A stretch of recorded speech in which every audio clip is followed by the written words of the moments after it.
Hello दोस्तों, welcome to another video. और market थोड़ा बहुत रिकवर तो कर रहा है, बट आपको इस पोर्टफोलियो में अगर अच्छे स्टॉक्स हैं तो आपको वॉलेटिलिटी से बहुत डरने की ज़रूरत नहीं है। क्योंकि जब हर मार्केट में जब बिकवाली आता है तो आपका पोर्टफोलियो भी थोड़ा बहुत गिरता है, बट क्योंकि आपको पता है कि उस कंपनी का फंडामेंटल्स काफ़ी अच्छा है और बिजनेस जिस तरीके से काम कर रहा था आगे भी वैसे ही परफॉर्म कर रहा है, तो ये वॉलेटिलिटी हम आराम से हैंडल कर सकते हैं। क्योंकि हमको समझ में आ रहा है कि आखिर गिरावट में मेन रीज़न क्या है, मतलब कुछ रीज़न की वजह से गिर रहा है या अपने आप गिर रहा है। अगर कोई ऐसा इन्वेस्टर होता है जो सिर्फ बिना कुछ सोचे समझे बिजनेस को बिना देखे उसमें इन्वेस्ट करता है और जब मार्केट फॉल करता है तब उसको समझ में नहीं आता है कि मैं क्या करूं, तब वो जाके हर जगह ट्विटर में, रेडिट में और व्हाट्सएप में दोस्तों से पूछता है कि इसको क्या करूं, या वो जाके चार्ट देखना शुरू करता है कि चार्ट क्या दिख रहा है, नेक्स्ट सपोर्ट उसका क्या है, वो ये सब देखना का काम करता है।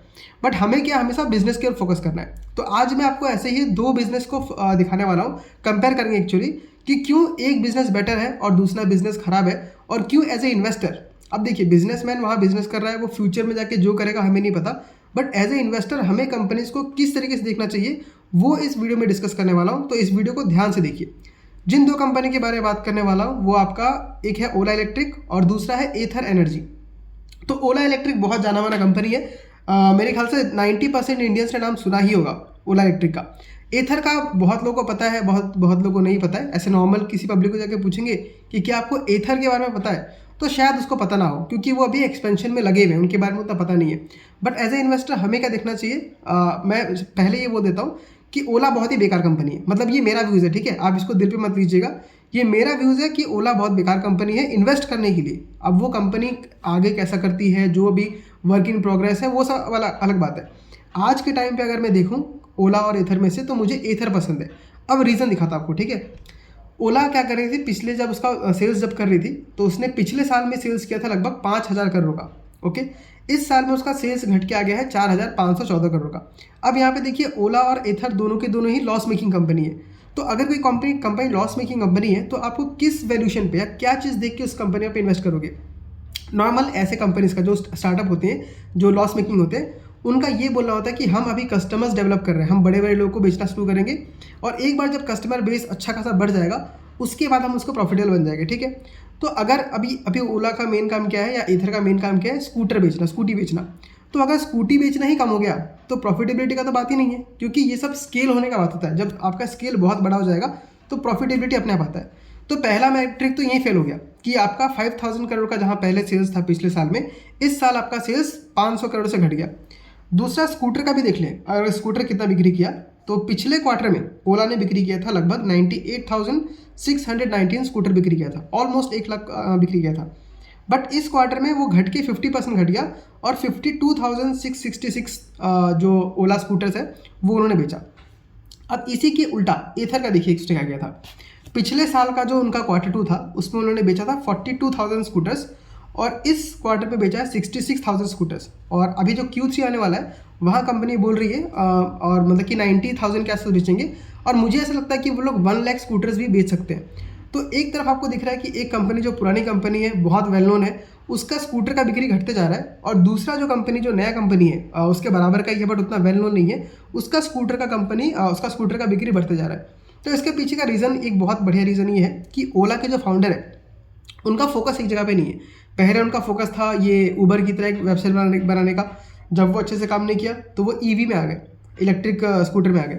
जब इलेक्ट्रिक स्कूटर में प्रॉब्लम दिखना शुरू हो गया तो उन्होंने स्टार्ट कर दिया बैटरी बनाने के लिए। अब जब बैटरी भी आगे काम नहीं करेगा तो बोलेंगे हम चक्का बनाएंगे, क्योंकि मान लीजिए स्कूटर तो एक ही बिकता है बट चक्का दो होता है, तो ये लॉजिक से चक्का बनाएंगे। फिर चक्का में जब दिक्कत होगा तो हेडलाइट्स बनाएंगे, फिर ये क्या बोलते हैं, सीट्स बनाएंगे। तो ऐसे बिजनेसेस को मुझे एज ए इन्वेस्टर पसंद नहीं आता है। आप जो बिजनेस कर रहे हो पहले उसको अच्छा करो, उसको स्केल करो, आगे जाके आप ये कर दोगे वो कर दोगे, ये बोल के पैसा आप बहुत समय तक नहीं उठा सकते हो। आपने आईपीओ के पहले पैसा उठाया, पैसा बना लिया, बट अब आप मार्केट में आ गए हो, ये असली प्लेग्राउंड है आपका। अगर यहाँ पे आप बिजनेस को अच्छा प्रूफ करके दिखा सकते हो तो ही इन्वेस्टर्स का डिमांड आपकी तरफ आएगा। मान लीजिए अगर कोई कंपनी का जो आगे जाके बिजनेस अच्छा नहीं कर पा रही है, उसमें इन्वेस्टर्स का इंटरेस्ट क्यों आएगा, और जब इन्वेस्टर्स का इंटरेस्ट नहीं आएगा तो स्टॉक का प्राइस ऑटोमेटिकली फॉल करेगा, क्योंकि डिमांड ही नहीं है। वहीं पे एथर को देखेंगे तो उनका सेल्स तो मैंने दिखाया है, और आगे इन्होंने क्या किया, सिर्फ एक ही चीज़ से फोकस किया। इनका मैं पुराना इंटरव्यू सुन रहा था तो इनका फोकस यही था कि हमें एक ऐसा प्रोडक्ट बनाना है जो कस्टमर्स है उनके प्रॉब्लम्स को सॉल्व करे। जैसे उनका प्रॉब्लम क्या होता है, माइलेज है, ट्रस्ट इश्यूज़ है, बैटरी का गर्म होकर आग लग जाना है, सर्विस है, इन सब चीज़ों में उनका मेन फोकस था। और इन्होंने इतने साल तक इसलिए क्या किया, स्केल नहीं किया, प्रोडक्ट को अच्छा खासा बनाया, और जो अर्ली एडप्टर्स होते हैं जिनको बहुत इंटरेस्ट होता है उन लोगों को ही सर्विस दिया। तो उससे फ़ायदा क्या हुआ कि आपको फीडबैक बहुत जल्दी जल्दी मिला और आप उसके ऊपर इंप्रूवमेंट कर पाए। जीरोधा का केस देखें तो वो भी सेम ऐसे ही था। जीरोधा ने स्टार्ट किया था पहले उन ट्रेडर्स को लेके जो बहुत ज़्यादा ब्रोकरेज भरते। तो इन्होंने क्या किया, इन्होंने बोला कि हम सिर्फ 20 रुपये का ब्रोकरेज लेंगे, और आज देखिए जीरोधा का कहानी पूरा अलग हो चुका है। तो एथर ने भी क्या किया, एक छोटा सा प्रॉब्लम को लिया, उसको लेके पकड़ के उस पर काम करते रहे, और अब जाके वो ग्रोथ फेस में है। और सॉरी, यही टाइम है हमारे जैसे इन्वेस्टर्स को इसमें पैसा डाल के अपने आप को भी ग्रो करने का। तो अभी एथर का सेल्स दिखाता हूँ। पिछले साल एथर्स ने सेल किया था लगभग आपका 1700 करोड़ का, और इस साल इन्होंने जो सेल्स किया टोटल वो है 2200 करोड़ का। यानी एक जगह जहाँ पे आपका सेल्स में 30% का डिक्लाइन है, वहीं पे दूसरी जगह पे 30% का ग्रोथ है। और क्वार्टर बेसिस पे देखेंगे तो एथर का पिछले साल का जो Q2 था उसका सेल्स था 584 करोड़, और यहाँ पे हो चुका है 899 करोड़, ऑलमोस्ट 900 करोड़। तो 580 करोड़ से लेके 900 करोड़, 30% का ग्रोथ है। वहीं अगर मैं ओला को देखता हूँ तो ओला का पिछले साल में रेवेन्यू था Q2 में 1200 करोड़ का, और अभी हो चुका है 690 करोड़, 700 करोड़। ऑलमोस्ट आपका 50% के आसपास ही गिरावट दिखने मिल रहा है, 50 नहीं तो 40% तो होगा ही होगा। तो अब आप मुझे खुद बताइए, आप अगर ओला और एथर भी आपको ऑप्शन मिलेगा, तो अगर आपके पास कॉमन सेंस है तो आप एथर में ही जाएंगे। अब बहुत लोगों को मैं ये भी देखता हूँ कि वो लोग पूरा भक्त बन चुके हैं। एक तो इंडिया में बहुत बड़ा प्रॉब्लम हो गया है कि हम लोग भक्त बनना स्टार्ट कर देते हैं किसी भी चीज़ का। पॉलिटिशियन हो उसका भक्त बन जाएंगे, एक्टर हो उसका भक्त बन जाएंगे, कोई भी आदमी उसका भक्त बन जाते हैं। मतलब कोई मूवी हो उसका भक्त बन जाएंगे। अरे अब कोई स्टॉक है तो उसका लोग भक्त बन गए। जैसे ओला इलेक्ट्रिक के बारे में बहुत लोगों को जब बोलता हूँ ख़राब है, तो वो लोग गाना गाना शुरू करते हैं कि ओला ये कर रही है, ओला वो कर रही है, बैटरी बना रहा है, आगे जाके बहुत ही होगा, इंडिया को ग्रो करवा रहा है। अरे तो बाकी कंपनी कौन सा इंडिया को पीछे खींच रहा है? बाकी कंपनी भी तो ग्रो कर रहा है ना। तो ऐसा नहीं कि कोई एक कंपनी इंडिया का नाम ले लेगी तो उसके पीछे आपको पागल हो जाना है। हर कंपनी जो भी प्रॉफिट कमा रहा है वो इंडिया में ही काम कर रहा है। एथर एनर्जी जो बिक्री कर रही है वो इंडिया में बेच रही है, जो टैक्स जा रहा है वो इंडियन गवर्नमेंट को ही जा रहा है। तो दोनों कंपनीज इंडिया के लिए काम कर रही है, आप किसी का भक्त मत बनिए। अब यहाँ पे देखिए, आपको अगर मेरे बात पे भरोसा नहीं है तो आप ओला का और एथर का दोनों का चार्ट निकाल के देखिए। एक साल के अंदर में जहाँ पे एथर ने 100% का रिटर्न दिया है, वहीं पे ओला ने आपको लगभग 75% या 30% के आसपास का लॉस दिखाया है। तो अब भी अगर आप ओला में टिके रहना चाहते हैं तो ये तो आपका डिसीजन है भाई, आपका पैसा आप डुबाओ, आग लगाओ, उसमें मैं कुछ बोलने वाला हूँ नहीं। बट मैं as a investor Ather Energy के साथ अभी भी हूँ और आगे जाकर ट्रैक करते रहूँगा। कल को जाके अगर एथर में कुछ प्रॉब्लम आता है तो मैं खुद उसमें से निकल जाऊँगा। बट मैं किसी कंपनी का भक्त नहीं बनने वाला हूँ कि नहीं एथर को मैंने पढ़ लिया, अभी मुझे अच्छा लग रहा है तो आगे भी टिके रहूँगा। ये बहुत ही गलत माइंडसेट है। इस माइंडसेट से अगर आप आते हैं तो मार्केट में बहुत लंबा टिक नहीं पाएंगे, या आप वही होगा, आप लॉन्ग टर्म इन्वेस्टर बन जाएंगे। जैसे मेरे कुछ दोस्त थे जिन्होंने IEX को लेकर रखा होता, इनफैक्ट मैंने भी लेकर रखा था IEX को, और मैंने गलती किया था उसमें। तो मैं उसमें थोड़ा बहुत लॉस लेके निकला, बट मेरे दोस्त को बीच में प्रॉफिट हो गया। ठीक है, प्रॉफिट होने के बाद फिर स्टॉक नीचे आया। तो जब स्टॉक नीचे आया तो उसने सोचा कि नहीं, अब मैं तभी बेचूंगा जब वापस से मेरा जो पोर्टफोलियो में जो लेवल था IEX का उस बाइंग प्राइस पे आ जाएगा। तो आज तक मेरा दोस्त IEX लेके बैठा हुआ है कि प्रॉफिट आएगा या ब्रेक इवन पहुंचेगा तब वो निकलेगा।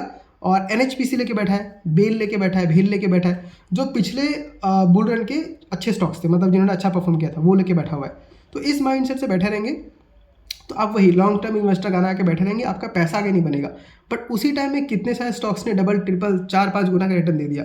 तो एक ही स्टॉक में फंसे मत रहिए, जो बिजनेस अच्छा कर रहा है उसमें आगे बढ़िए, और जो बिजनेस खराब कर आपके पास है तो उसमें से पैसा निकालना सबसे समझदारी का बात है। क्योंकि अगर आप पैसा ग्रो नहीं करवा रहे हैं स्टॉक मार्केट में तो फिर इससे अच्छा आप FD कीजिए, कम से कम 7% का रिटर्न आपको मिलेगा। तो आई होप एथर और ओला में आपको जो प्रॉब्लम था वो समझ में आ गया होगा। और मार्जिन फ्रंट भी देखें तो मार्जिन भी एथर का बेटर होने वाला है, ओला का उतना इंप्रूव नहीं कर रहा है। तो देखिए, मेन बात तो मेरे को ये समझ में आ गया सॉरी, कि अगर आपका सेल्स घट गया लॉस मेकिंग कंपनीज में जो फिलहाल प्रॉफिटेबल नहीं है, उनका सेल्स ही अगर घट गया तो मैं और किस चीज़ के ऊपर उसको पैसा दूँ मैं, तो मेरा वहीं पे फिल्टर आउट निकल जाता है। बट और डिटेल में पढ़ना चाहिए, तो मैंने पढ़ के देखा, मुझे एथर बहुत अच्छा लगता है। आप मुझे बताइए कि आपको एथर ओला में से कौन सा बेटर लगता है, और अगर आपके पास कुछ स्पेसिफिक रीज़न है तो भी कमेंट करके बताइए। मैं मिलता हूँ आपसे अगले वीडियो में, तब तक के लिए टेक केयर।